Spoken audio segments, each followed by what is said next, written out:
On June 5, 1967, as the Six-Day War erupted in the Middle East, Egyptian President Gamal Abdel Nasser issued a command that would instantly sever one of the most critical arteries of global trade. He ordered the Suez Canal completely closed. In the chaos of the immediate shutdown, 15 merchant vessels, hailing from 8 different nations, found themselves trapped within the waterway. 14 of these ships were forced to drop anchor in the Great Bitter Lake, while one was stranded in Lake Timsah. Over the years, the blowing desert sands would coat their decks, earning them the nickname the Yellow Fleet. In October of 1967, the trapped crews even formed the Great Bitter Lake Association to maintain morale and share resources during what would become an 8-year purgatory. But while these sailors were frozen in place, the rest of the world was suddenly forced into motion.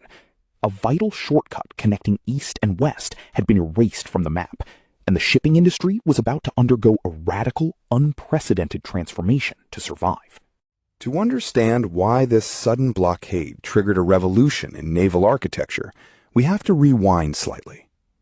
The vulnerability of the Suez Canal had been exposed before, during the 1956 to 1957 Suez Crisis, which temporarily closed the passage for 6 months. That earlier disruption had prompted shipping magnates like Daniel K. Ludwig, Aristotle Onassis, and oil executive J. Paul Getty to begin exploring larger vessel designs, pushing tanker capacities past 100,000 deadweight tons. In popular secondary accounts, the 1967 closure is often credited with single-handedly creating the Very Large Crude Carrier, or VLCC class of ships. However, primary records reveal a different timeline. The first true VLCC, officially defined as carrying between 200,000 and 320,000 deadweight tons, was actually delivered a year prior.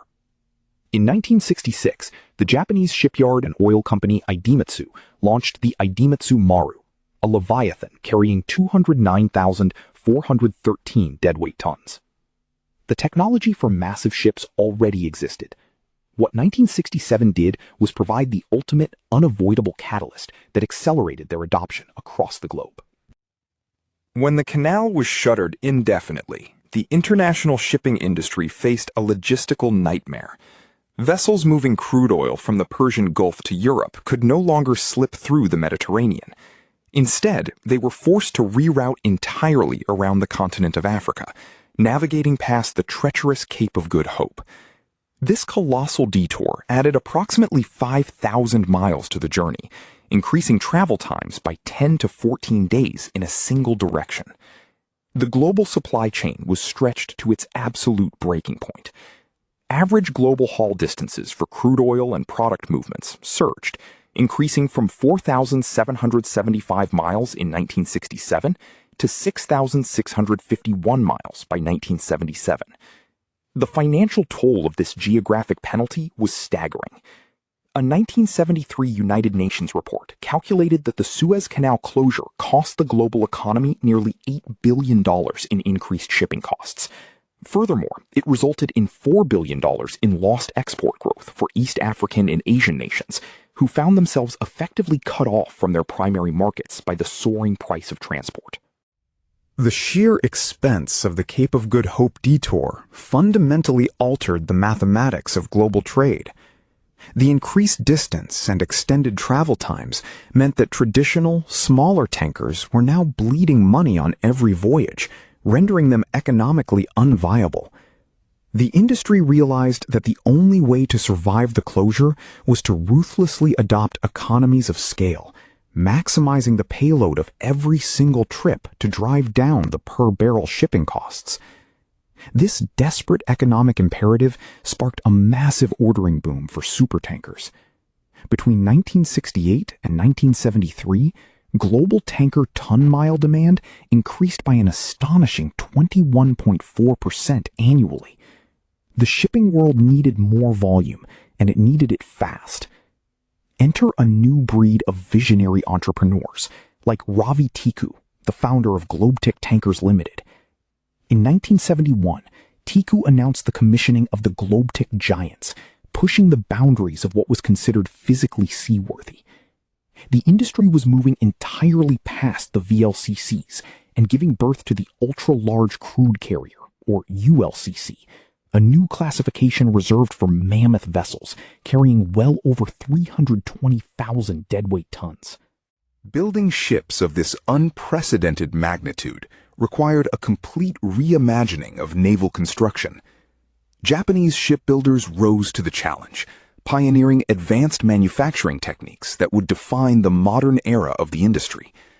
Enterprises like Ishikawajima Harima Heavy Industries, or IHI, utilized innovative methods such as block building, longitudinal framing, and early computer-aided design to construct these supertankers rapidly and cost-effectively.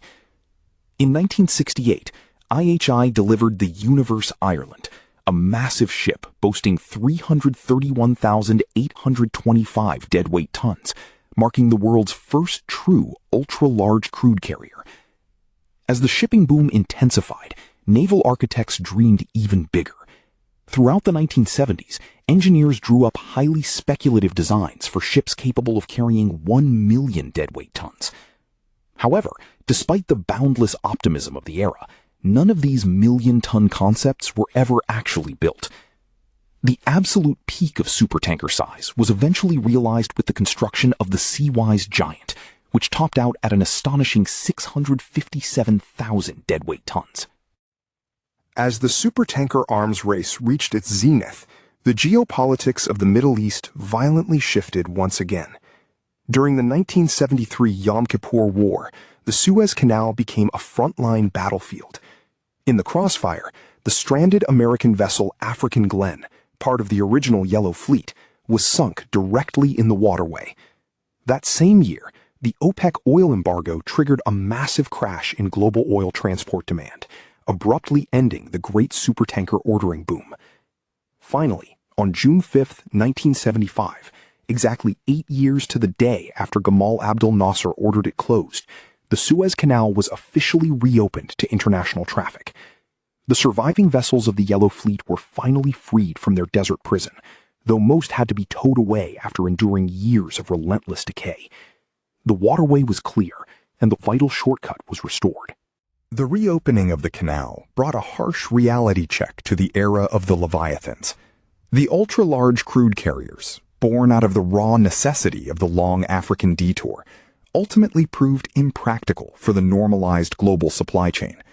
Their extreme size meant they possessed drafts exceeding 20 meters, making them simply too deep to enter many of the world's major ports.